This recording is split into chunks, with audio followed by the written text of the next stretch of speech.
ধীরে ধীরে সংকুচিত হয়ে আসছে বরিশাল অঞ্চলের তাঁত শিল্প।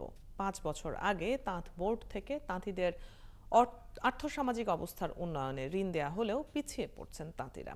উপকরণের মূল্য বৃদ্ধি আর এখনো পুরনো হস্তচালিত তাঁতকলে কাপড় তৈরির কারণে রুগ্ন দশায় এই শিল্প। এই অবস্থায় তাঁতিদের উন্নত প্রশিক্ষণ আর স্বল্প মূল্যে সুতা সরবরাহের অনুরোধ জানিয়েছেন তাঁতিরা। বিধান সরকারের প্রতিবেদন, ছবি তুলেছেন জসিমউদ্দিন। বরিশালের পূর্ব পতিহার গ্রামে কয়েক শতাব্দী ধরে চলে আসছে তাঁত শিল্প। এখানে তাঁত বুনন শ্রমিকদের বেশিরভাগই নারী।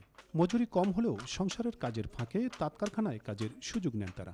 বুনাই আমাকে 70 টাকা বেতন দেয়, 4 বুনাই চাললে। আমি গামছা তৈরি করি, আমরা সুতা ভরতে আছি। আমি মহিলা না, কাজ আছে না, কাজকর্ম করি 4-5 কাজ বানাতে পারি। আগে বেশ সমৃদ্ধ ছিল এখানকার তাঁত শিল্প।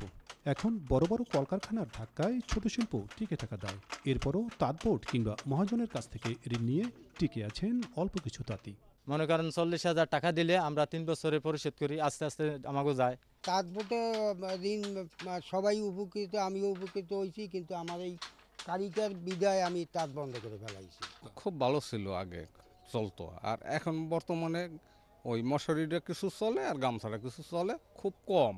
এখানকার তাঁতি সমিতির এক নেতা জানান, শুধু ঋণ দিয়ে পূর্ব পতিহারের তাঁত শিল্প টিকিয়ে রাখা যাবে না।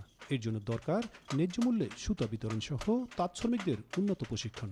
আমাদের লোন দিচ্ছে 40,000 টাকা, কিন্তু আমাদের চাহিদা অনেক বেশি। যদি সরকার আমাদের আরেকটু তাঁত বোর্ডের লোনটা বাড়াই দিত তাহলে আমরা উপকৃত বেশি হইতাম। অবশ্য তাঁতিদের অবস্থার উন্নয়নে প্রশিক্ষণ সহ নানা রকম ব্যবস্থা নেওয়া হচ্ছে বলে জানিয়েছেন তাঁত বোর্ডের স্থানীয় কর্মকর্তা।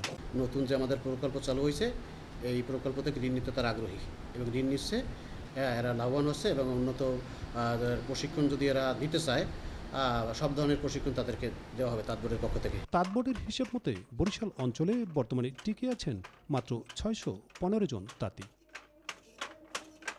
বিধান সরকার, 71, বরিশাল।